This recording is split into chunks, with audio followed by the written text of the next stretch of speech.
Bonjour! La dernière fois, nous nous sommes quittés sur un grand ménage de printemps. Enfin, à l'époque, c'était l'été. Là, c'est plus que nécessaire. Et avant de mettre la finition là où j'en ai pas encore mis, je passe de l'alcool. C'est pour être sûr d'enlever toute la poussière. Le produit de finition déjà en place n'a absolument pas bougé. Et d'ailleurs, le raccord que je mets ne se voit absolument pas. Et comme j'ai oublié de filmer pour vous montrer à quel point ça ne se voit pas, je vous montre ce plan qui n'a rien à voir. Mais vous pouvez vous rendre compte que sur le parquet, derrière moi, c'est-à-dire à la droite de la trémie, il n'y a aucune trace. On pourrait même regarder à la loupe, c'est totalement invisible. Bon, sinon mon ménage ne s'arrête pas là, parce qu'il y a tous les murs à aspirer. Je vais mettre du Rubio partout. Du wood cream transparent, mon préféré. Enfin, ce serait dommage de cacher toutes ces nuances de bois par une coloration. C'est l'occasion d'enlever les rebords de la douche pour leur mettre à eux aussi leur finition.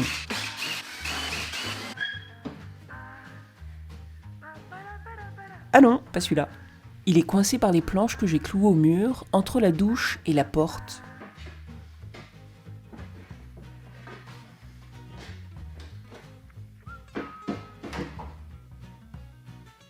Bon, ça va.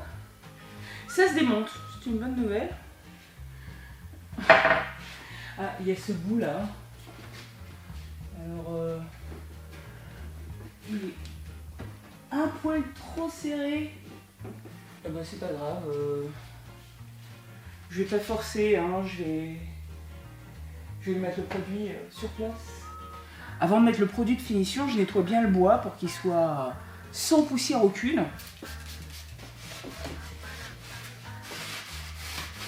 Enfin, avant de mettre le produit de finition, je mettrai un produit contre le tanin, parce que c'est du chêne et que c'est autour de la douche. Là, il est un peu foncé, je me demande s'il va pas s'éclaircir sous l'effet de ce produit.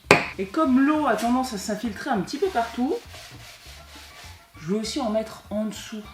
Parce que ce serait dommage d'avoir des traces de tanin qui dégoulinent sur les carreaux, surtout sur les joints qui sont blancs. Il y a quelques années, je m'étais fait une chaise en châtaignier. Châtaignier, c'est plein de tanin aussi. Et je l'ai laissée dehors sur la terrasse pour voir comment ça évoluait. Elle a changé de couleur évidemment, mais surtout elle a laissé des traces sur les pierres de la terrasse. Ça faisait des grosses taches marron foncé, c'est pas terrible. Alors, le produit que je vais mettre a besoin d'un support parfaitement nettoyé. Heureusement, le wood cream que je mets sur les murs et le plafond, c'est pas du tout le cas. Heureusement, je ne me serais pas vu tout nettoyer comme ça. Un chiffon et on étale. Le premier côté, ça a déjà séché et il va falloir que je passe un tout petit coup de ponçage. Juste histoire de faire redescendre ce grain qui est un peu remonté, ça fait rugueux, c'est pas top, mais c'est pas non plus la mort. C'est du 600, c'est vraiment uniquement pour casser le grain qu'on sent mais qu'on voit pas vraiment. Ensuite, je nettoie à nouveau pour bien enlever la poussière, je laisse sécher et j'applique la même chose que ce que j'ai mis sur le parquet de l'étage. Maintenant, la finition des murs. Anne, que vous connaissez déjà, est venue me donner un coup de main. On voit ton cul. Super. C'est vraiment... On va pas te reconnaître, hein. Pas sûr. Attends, je vais me baisser. Elle était venue me donner un coup de main pour le plafond du rez-de-chaussée. Et là, comme c'est la finition, je pense qu'elle a peur de ne pas s'y prendre correctement. Alors, elle y va avec une minutie, et moi, évidemment, je la charrie. Tu auras fini l'étage, je crois que j'aurai fini en bas. Non, je pense que ça va durer jusqu'à minuit. Anne, elle a... T'as fait quoi? T'as fait le truc au fond? J'ai fait le truc du fond, ouais, pendant que Sylvia fait tout le rez-de-chaussée. Et puis moi, j'ai pas pu aller à côté de la fenêtre parce que j'étais sur l'échelle, mais sinon j'ai fait tout ça, jusque là. Ah, les ouvriers. Et là, je suis en bas, voilà. Eh ben, je me découvre comme ça des talents. Je suis rapide du pinceau. j'attaque le plafond là. Je finis ici, puis ensuite, comme ça on se battra pas pour l'escabeau. C'est ça. Hein? Ouais. Oh là là, je suis méchante. Bon, mais il n'empêche que le résultat est magnifique. Au fait, vous saviez que Anne a aussi une chaîne sur YouTube? Elle y partage tout ce qu'elle fait. Elle en fait des trucs. Des voyages, des réparations, de l'électronique. J'en passe. Allez jeter un œil, vous allez voir, c'est très sympa. Le lien est sous la vidéo. Avec cette lumière du soir, même si les fenêtres sont encore dégueulasses, on se rend bien compte de l'ambiance chaleureuse et feutrée qu'il y a à l'intérieur de la Tiny. D'ailleurs, je vais vous montrer en gros plan l'effet du wood cream sur le bois. C'est pas flagrant, mais justement ça ne dénature absolument pas la couleur du bois. Et avec le patchwork que j'ai fait, ça tombe très très bien. Avec le bois échauffé, ça le met encore plus en valeur.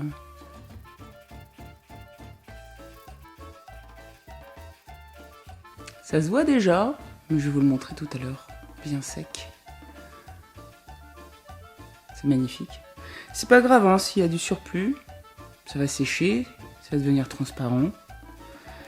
Et puis les éventuelles poussières de bois à cause des petits trous des verres, ça va pas déranger le wood cream.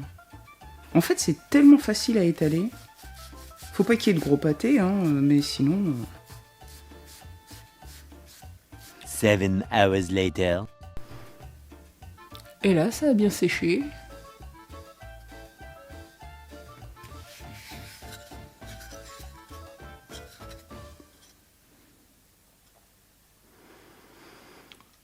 Ça fait bien ressortir la couleur, hein. Moi j'aime beaucoup. C'est magnifique. Et puis ça résiste à l'eau, donc... En fait, ça c'est un sous-boc.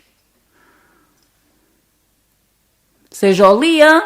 Mais oui, caralho! Et toute la maison, c'est joli. Regarde-moi tous ces détails. Pourquoi je fais cet accent d'ouvrier portugais? Ça vaut mieux que ça, quand même.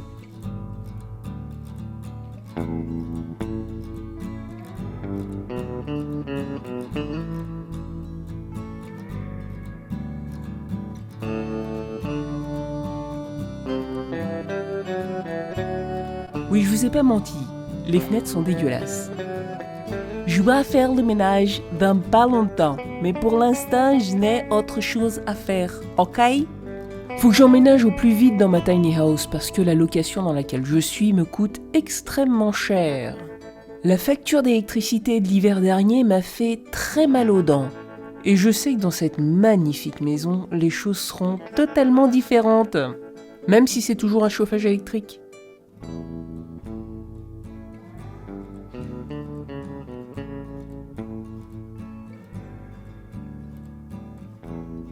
Et bien justement, maintenant je vais installer le chauffe-eau, une étape très importante, et faire circuler l'eau dans la tiny house. Ce n'est pas juste important, c'est aussi très stressant. Parce que j'ai eu tellement de commentaires négatifs au sujet de tout un tas de trucs liés à l'eau. Heureusement que c'est pas très lourd, hein. Pas pour l'instant, parce que c'est pas plein d'eau.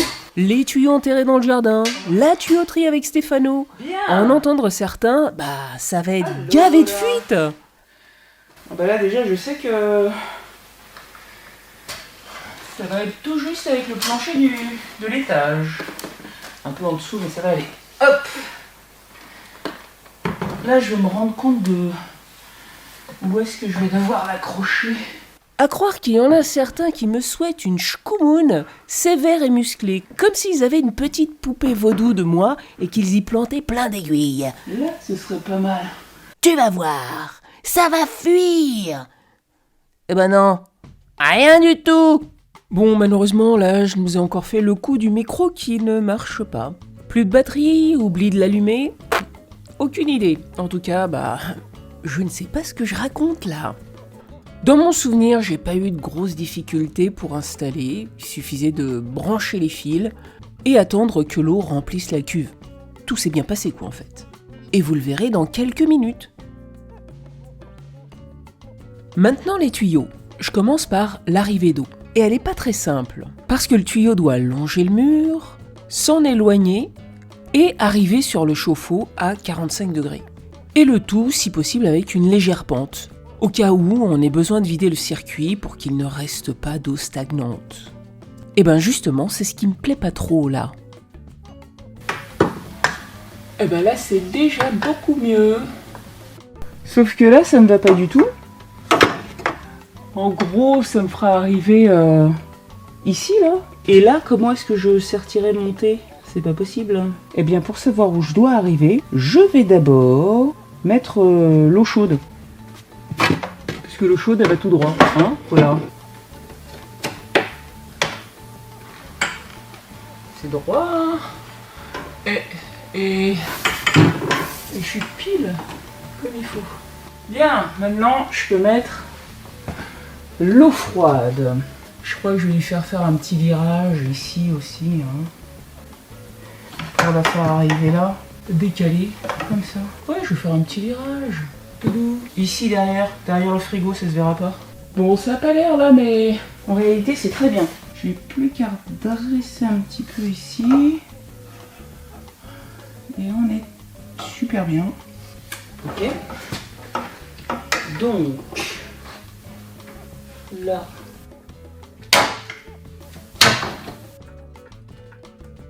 Je vais devoir faire une légère courbe ici. Mais maintenant, je commence à devenir un peu la pro des petits S. Pour ensuite venir maintenir le tuyau ici près du mur. L'eau chaude est au-dessus de l'eau froide. Ça tombe très très bien. Les deux vont aller vers l'évier. Il va y avoir un T. Et ça va courir tout droit. Et l'eau chaude va se terminer dans l'évier. Oh bah toi, tu veux pas être embêtant, hein? Ça va, il y a de la marge. Bon bah je peux les faire arrêter où je veux, hein. C'est pas un problème. Bien, c'est cool. Vous avez des joints là-dedans? Ah oui, c'est bien. Alors, à peu près là. Ah, pour ceux qui m'ont fait remarquer que tout cet attirail coûte très cher, c'est vrai, ça c'est pas donné, la sertisseuse encore moins, ça non plus c'est pas donné. Mais franchement, je vous conseille d'acheter ça plutôt que le ressort. Ça fait des arrondis, des courbes beaucoup plus belles, beaucoup mieux faites. Et puis à la fin de votre chantier, vous revendez tout. Et je suis sûre que vous le revendrez sans perdre beaucoup sur le prix initial. Bon là c'est une tiny house, mais je vais avoir beaucoup plus de choses à faire. Et la sertisseuse, je vous déconseille la manuelle, parce que si déjà le tuyau là, il n'est pas facile à redresser, et ben devoir sertir à la main, faut se faire des muscles. Hein.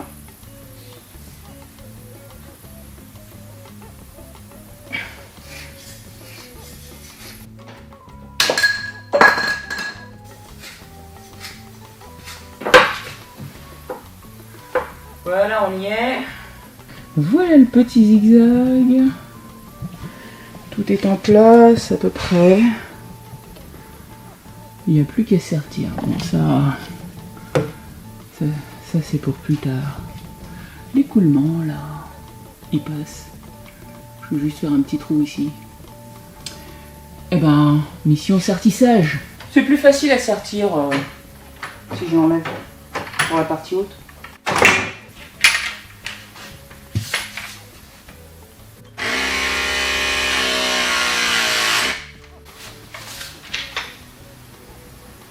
Un jeu d'enfant.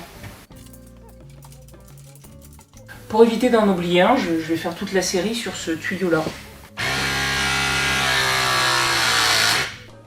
15 minutes later. Bon, c'est bon? Et on y est. Fixation au mur. Et c'est terminé.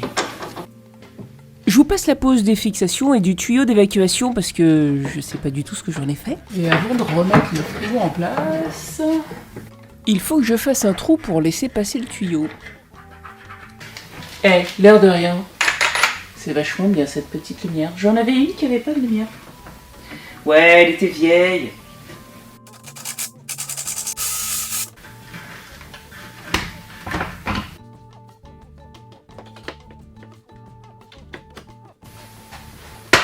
Fantastique.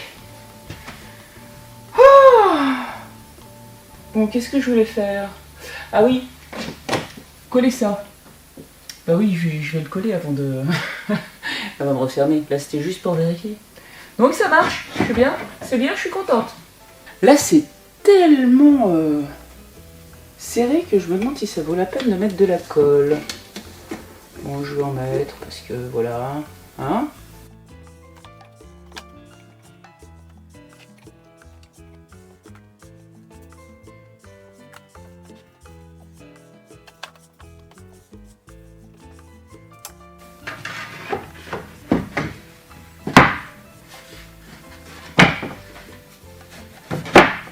Et j'en profite pour revisser tout le contour de la douche. Je m'arrête là pour aujourd'hui. Je poserai la douche demain. Et il faut mettre le robinet. Et ensuite, je teste et je resserre, si besoin, en cas de petite fuite. J'ai hâte de voir ce que ça donne. Je sais déjà qu'il y a une petite fuite sur la nourrice au niveau du compteur. On a vu ça quand ils ont mis le compteur. Je branche le frigo, mais j'ai coupé le disjoncteur.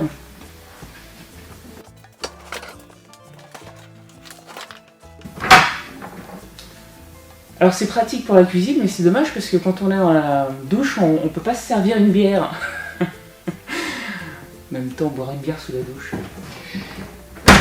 Bon, pour l'instant, je laisse ouvert. Donc, j'espère qu'il marche. Je l'allumerai que quand il y aura l'eau. Demain donc. Allez. The next day.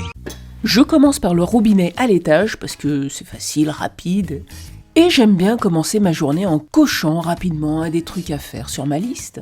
Allez, je vais m'arrêter là. Ce serait dommage qu'ils finissent la tête en haut. Ah là, quand même, c'est bien serré. Hey, j'espère qu'il va pas éclabousser. Hein. Ah tiens, la vasque. La vasque. Ça va être joli, non? Et faut que je la prépare avant. Hein. Il y a un tout petit trou là. Maintenant la douche. Je mets les joints en place. Et évidemment... t'aurais pas oublié un truc là? Chaud de ce côté, froid de l'autre, ça va. Hein? Je me suis pas trompée. Ah bah c'est ballot, il y avait ces petits caches là. D'ailleurs ça tombe bien parce que les machins en laiton, c'est pas très sexy. Je vais les mettre. C'est beaucoup mieux, mais c'était pas facile de les maintenir droit. Hein, parce que ça bouge en tournant. Bon, en tout cas ça fait propre.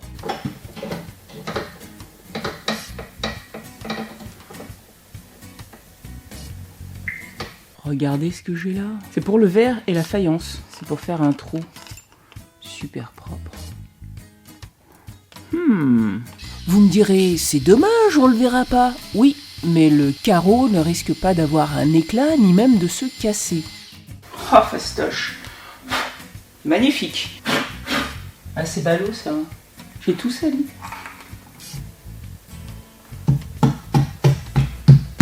J'ai pas de marteau, je les ai tous pétés.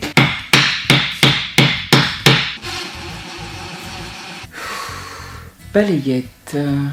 Balayette. Balayette. Pourquoi je passe ma vie à chercher les trucs?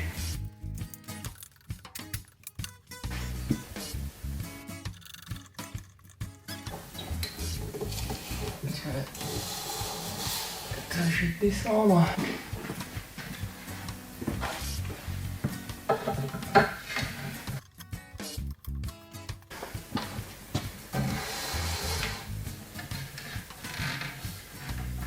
Hop, voilà, on l'oriente un petit peu vers l'intérieur, hein, parce que, bon, de toute façon, je vais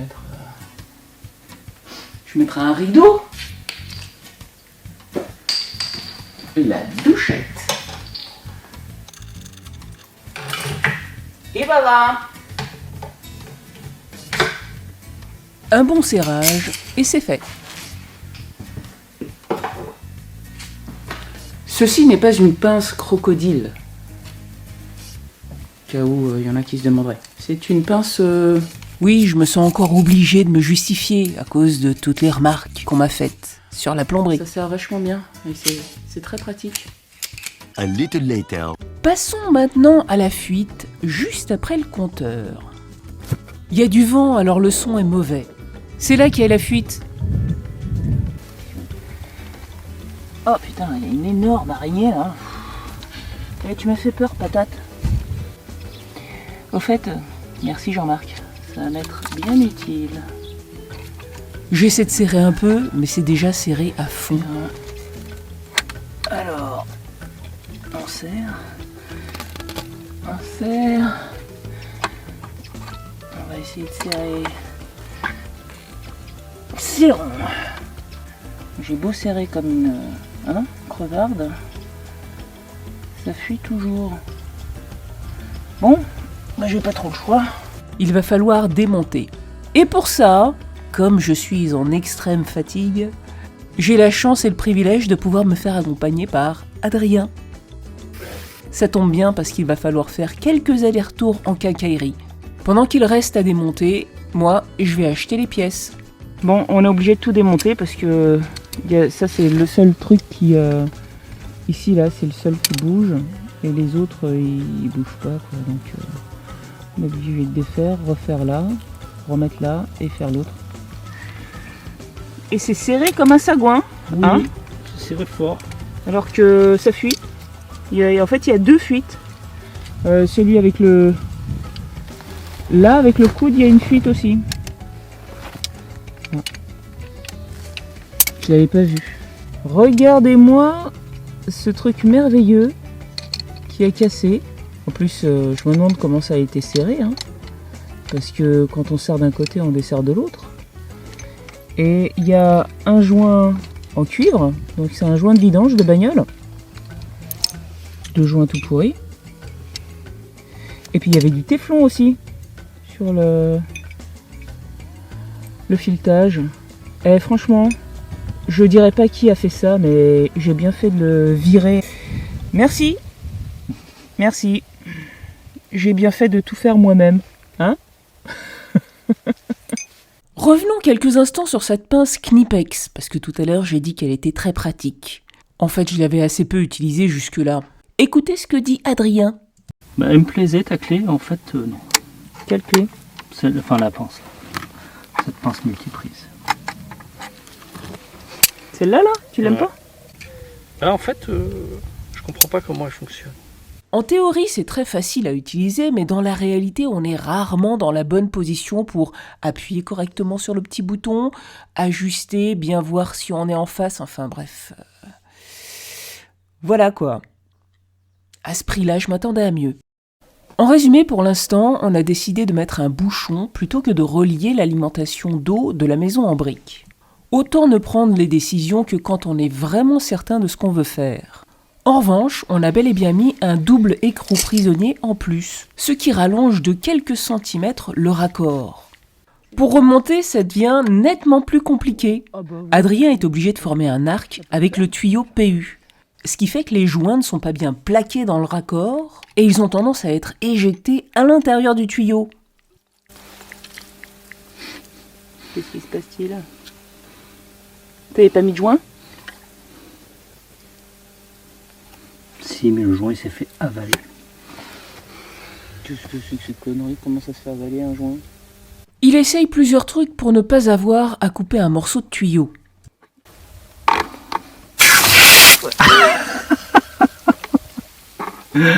Allez! Non, il n'y en a pas sur l'objectif. Ah! Bah, ceci dit, avec la chaleur, ça va. Il a fallu couper un petit bout, hein, parce que sinon on n'arrivait pas à plaquer les joints. Et maintenant, t'as bien serré ou bien? C'est serré. C'est serré? C'est serré. Alors là, j'ai ouvert pour tester tout ça, là. C'est tout sec. C'est vrai? Tout sec, tout sec, tout sec. Bon, bah voilà. Maintenant, il n'y a plus qu'à... Bon, bah voilà. Hein. C'est bonne? Bon, en même temps... Ça fuit avant le compteur, maintenant. Mais... Ah ouais, mais ça fuit bien en plus. Bah oui. Oh, qu'est-ce que t'as fait? Il y a un gros goutte à goutte. T'as eu ça? Oh. Et je crois que j'ai vu... Non, j'ai pas vu un peu avant aussi? dans sa boutique. Oh ouais, mais j'ai cru qu'il y avait aussi un peu avant. Bon, bah je vais demander au monsieur de reviendre.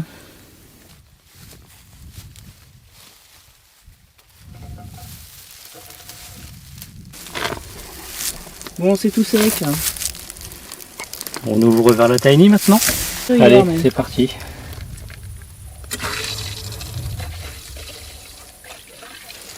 On va voir maintenant. Allez. Maintenant, l'heure de vérité. T'es prêt? Oui. J'ai peur.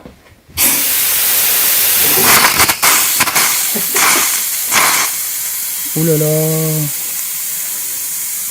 Ah oui. Ah bah déjà ça. Ah mais c'est normal. Ça n'a pas été serti ça. Regarde. J'ai oublié. Ah oui. Bon ça y est, c'est plus la même forme hein. Allez, on y go.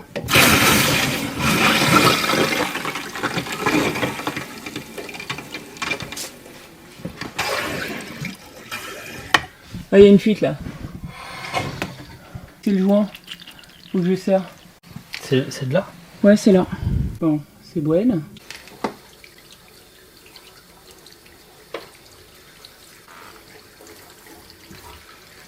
Ça a l'air bien.